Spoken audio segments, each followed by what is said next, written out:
وزیر اعظم عمران خان نے ہمارے دوست اور دنیا ٹی وی اسلام آباد کے بیورو چیف خاور گھمن کو دیے گئے انٹرویو میں چند بڑے انکشافات کیے ہیں۔ باقی انکشافات پر تو بہت سارے ٹی وی شوز ہو چکے، باتیں بھی ہو چکی اور ہوتی رہیں گی، لیکن جس نقطے کو اب تک نظر انداز کیا گیا ہے وہ ہے خان صاحب کا یہ کہنا کہ وہ احتساب نہیں کر سکے اور آج بھی اپوزیشن کے بڑے بڑے کرپٹ لیڈر باہر پھر رہے ہیں۔ انہیں اس بات کا دکھ ہے کہ ان کی پارٹی احتساب کا نعرہ لگا کر اقتدار میں آئی تھی، لیکن وہ اپنے اس بڑے مشن میں ناکام رہی ہے۔ سوال یہ ہے کہ خان صاحب کو کس نے ناکام کیا؟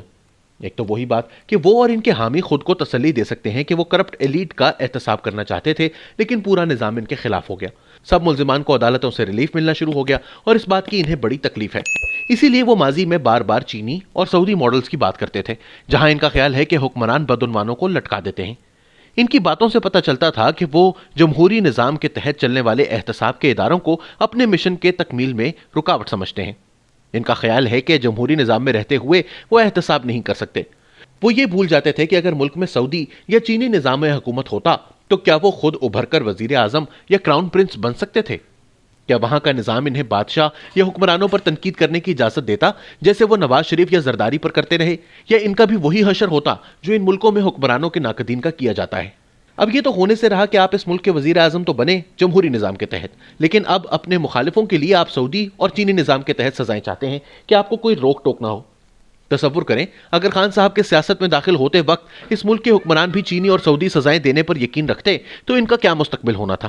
اب آدھا تیتر اور آدھا بٹیر والا کام تو ہو نہیں سکتا تھا کہ وزیر اعظم بننے کے لیے تو مغربی جمہوریت ہی ٹھیک ہو، جہاں آپ شہباز شریف، زرداری یا نواز شریف پر جو دل چاہے الزام لگا دیں یا جتنا چاہے انہیں برا بلا کہیں، لیکن جب آپ کی باری لگے اور آپ وزیر اعظم بن جائیں اور آپ کو بھی اسی طرح تنقید کا سامنا کرنا پڑے یا حکومت کے اسکینڈل سامنے لائے جائیں تو یکدم چینی اور سعودی نظام انصاف اچھا لگنے لگ جائے۔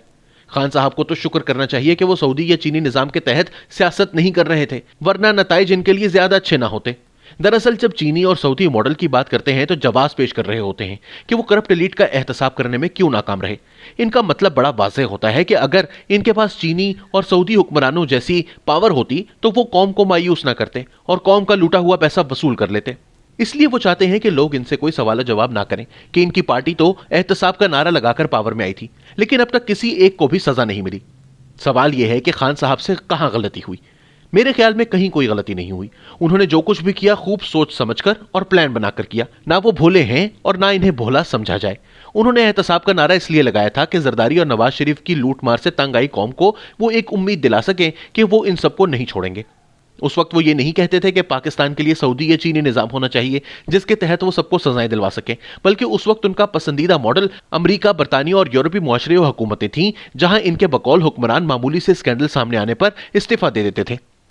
ٹرین حادثے پر وزیر گھر چلے جاتے تھے، یا پھر مغربی ممالک کے وزیر اعظم سائیکل پر دفتر آتے تھے، یا پھر جنوبی کوریا کا وزیر اعظم ان کا رول ماڈل تھا جس نے دور سمندر میں کشتی کے حادثے میں مرنے والے بچوں تک کی ذمہ داری قبول کی اور استعفیٰ دے دیا۔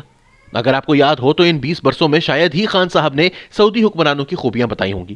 انہیں اگر احتساب کرنا ہوتا تو پھر پنجاب کے سب سے بڑے ڈاکو کو ساتھ ملا کر نہ کرتے، اپنی شوگر مل کے 84 کروڑ روپے قرض معاف کروانے والی فہمیدہ مرزا صاحبہ کو وزیر نہ بناتے، جن بشیر احمد المعروف اعظم سواتی کے خلاف سپریم کورٹ میں 5 JIT کی رپورٹس FIA پیش کر چکی ہو، انہیں اپنے ساتھ کابینہ میں نہ بٹھاتے۔ لسٹ اٹھا کر دیکھیں تو اندازہ ہوگا کہ جس کرپٹ نے تحریک انصاف جوائن کرنے کی حامی بھری، عمران خان صاحب نے دیر نہیں لگائی۔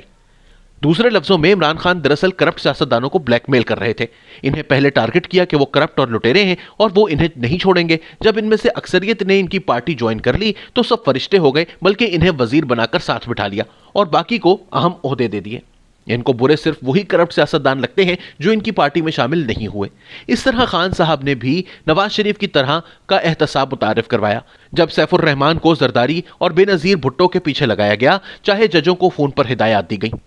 مطلب نواز شریف اور ان کا اپنا خاندان جو کچھ کر رہا تھا وہ معاف تھا، لیکن جو کچھ سیاسی مخالفین کر چکے تھے اس پر عدالتوں پر دباؤ ڈلوانا پڑا تو ڈالا۔ آپ مانیں یا نہ مانیں، خان صاحب کو بھی نواز شریف ماڈل پسند ہے۔ خان صاحب کو بھی اپوزیشن کی کرپشن بری لگتی ہے، لیکن پنجاب میں اگر ڈیپٹی کمشنر تک کے عہدے بھی بک رہے ہوں تو انہیں فرق نہیں پڑتا۔ خان صاحب کو ہر قیمت پر وزیر اعظم بننا تھا اور اس کے لیے وہ ایک روایتی سیاستدان کی طرح کسی قسم کی morality یا اخلاقیات کو اپنی راہ میں رکاوٹ نہیں بننے دینا چاہتے تھے۔ انہیں سمجھ آ گئی تھی کہ اگر انہوں نے اخلاقیات پر کھڑے ہونے کی کوشش کی تو شاید وزیر اعظم نہیں بن سکیں گے، لہٰذا پنجاب کے ڈاکو ہوں یا سندھ کے بینکوں کو لوٹنے والے مرزا ہوں یا پھر خیبر پختونخوا کے سواتی،